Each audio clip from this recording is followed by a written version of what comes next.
रामकृष्ण हरी. कटेवरी हात विटेवरी उभा तोच जगाचा पोशिंदा. आणि याच पंढरीत याच भाविकांसाठी सागर डेव्हलपर्स घेऊन आले आहेत भव्य ओपन प्लॉट प्रकल्प, ते सुद्धा दर्शन रांगेच्या अगदी जवळ. इथे पाठीमागे आहे दर्शन बारी. नगरपालिका हद्दीतील नियोजित आराखड्यातील 50 फूट डीपी रोड. संपूर्ण प्रोजेक्टमध्ये अंतर्गत street lights, plot demarcation, plantation आणि प्रत्येक प्लॉटला स्वतंत्र नळ कनेक्शन. संपूर्ण प्रोजेक्टला तारेचे कंपाऊंड, ज्येष्ठ नागरिकांना बसण्यासाठी बेंचेस. चला तर मग आत्ताच बुक करा मठासाठी किंवा आपल्या हक्काच्या घरासाठी आपल्या हक्काचा प्लॉट, तेही अगदी माफक दरात. ताज्या घडामोडी पाहण्यासाठी आमच्या YouTube चॅनलवरील PVR म्हणजेच पंढरी वार्ता या न्यूजला सबस्क्राईब करा आणि शेजारील बेल आयकॉनवर क्लिक करा. गेल्या काही दिवसांपासून बीडमधील गुन्हेगारी प्रकरणं बाहेर काढल्यामुळे भाजपचे आमदार सुरेश धस चांगले चर्चेत आहेत. त्यांनी बाहेर काढलेल्या प्रकरणामुळे सुरेश धस विरुद्ध धनंजय मुंडे असं चित्र निर्माण झालं होतं. दरम्यान आता या दोन्ही नेत्यांमध्ये गुप्त बैठक झाल्याचं समोर आलंय. या भेटीवर भाजपचे नेते तथा मंत्री चंद्रशेखर बावनकुळे यांनी देखील शिक्कामोर्तब केलंय. याच भेटीवर आता खुद्द सुरेश धस यांनीही प्रतिक्रिया दिली आहे. मी मस्साजोगचे सरपंच संतोष देशमुख यांच्या हत्या प्रकरणातील गुन्हेगारांना फाशी मिळेपर्यंत शांत बसणार नाही असं त्यांनी सांगितलंय. सुरेश धस आणि धनंजय मुंडे यांची गुप्त बैठक झाल्यानंतर राज्याच्या राजकीय वर्तुळात एकच गजब उडाला आहे. त्यानंतर आता सुरेश धस यांनी स्पष्टीकरण दिलंय. धनंजय मुंडे यांचं ऑपरेशन झालेलं आहे. त्या दिवशी रात्री त्यांना रुग्णालयात दाखल करण्यात आलं होतं. दुसऱ्या दिवशी लपून छपून नव्हे तर दिवसा मी त्यांच्या निवासस्थानी भेटायला गेलो होतो. त्यांच्या प्रकृतीची विचारपूस करायला गेलो होतो. प्रकृतीचे विचारपूस आणि लढा या दोन वेगवेगळ्या बाबी आहेत असं स्पष्टीकरण सुरेश धस यांनी दिले.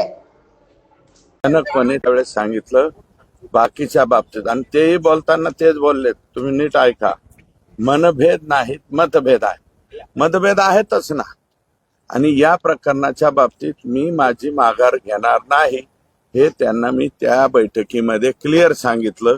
ही बाब जी आहे ती 15-20 दिवसापूर्वीची आहे.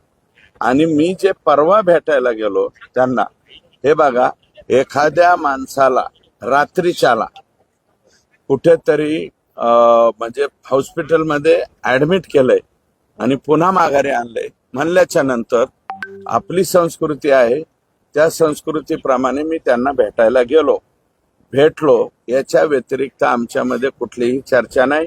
आणि तिथून परत आल्याच्या नंतर म्हणजे परवा रात्री भेटलो. काल मी आणखी एक काम केलंय की जे 73 कोटी रुपयाचा घोटाळा, बोगस बिलं काढली, त्याचं पत्र मला अजितदादा म्हणले होते की याचं पत्र द्या. तर ते पत्र मी कालपर्यंत दिलं नव्हतं. काल दुपारी ते 3 वाजता त्यांच्या हातात पत्र पडलं. मी नव्हतो गेलो.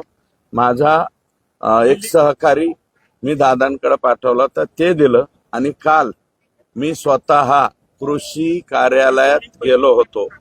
कृषी आयुक्त, साखर आयुक्ताच्या कार्यालयात रफिक नाईकवाडी म्हणून तिथं हे आहे, त्यांच्याकडून कृषी विभागामध्ये जो घोटाळा झालेला आहे त्याचं 4,500 पानाचा कागदपत्र मी काल घेतली. मग जर आमच्यात वेगळं काय असतं तर मी कशाला कागदपत्र घेतली असती. आणि माझं म्हणणं असं आहे की बाबा ह्याच्यामध्ये कुठेही गैरसमज हे करू नका. आज सकाळपासून सुद्धा 2दा-3दा धनंजय देशमुख, त्यांचे मेहुणे यांच्याशी मी बोललोय. आणि आता मला असं कळालं की धनंजयनी सुद्धा प्रतिक्रिया दिलेली. भेट जरी झाली तरी लढ्याच्या बाबतीमध्ये मी 100% संतोष देशमुख यांच्या बरोबरच आहे, आज राहील आणि या लोकांना फाशी जाईपर्यंत सुद्धा राहील. काय अजिबात नाही. मनोज दादा आमचं दैवत आहे. काही गडबडीत काही बोलले असतील, मी त्यांच्याशी सुद्धा बोलून घेईल बरं का. आता धनंजय मुंडे साहेब काय बोलतात ते त्यांना माहिती बरं का. मला काही बोलायचं नाही. पण मी मात्र फक्त आणि फक्त त्यांची विचारपूस करायला गेलतो. विचारपूस करायला जाणं याच्यामध्ये गैर काय आहे असं नाही. मला माझं मत आहे की लोकांनी याच्यामध्ये गैरसमज बिलकुल करून घेऊ नये.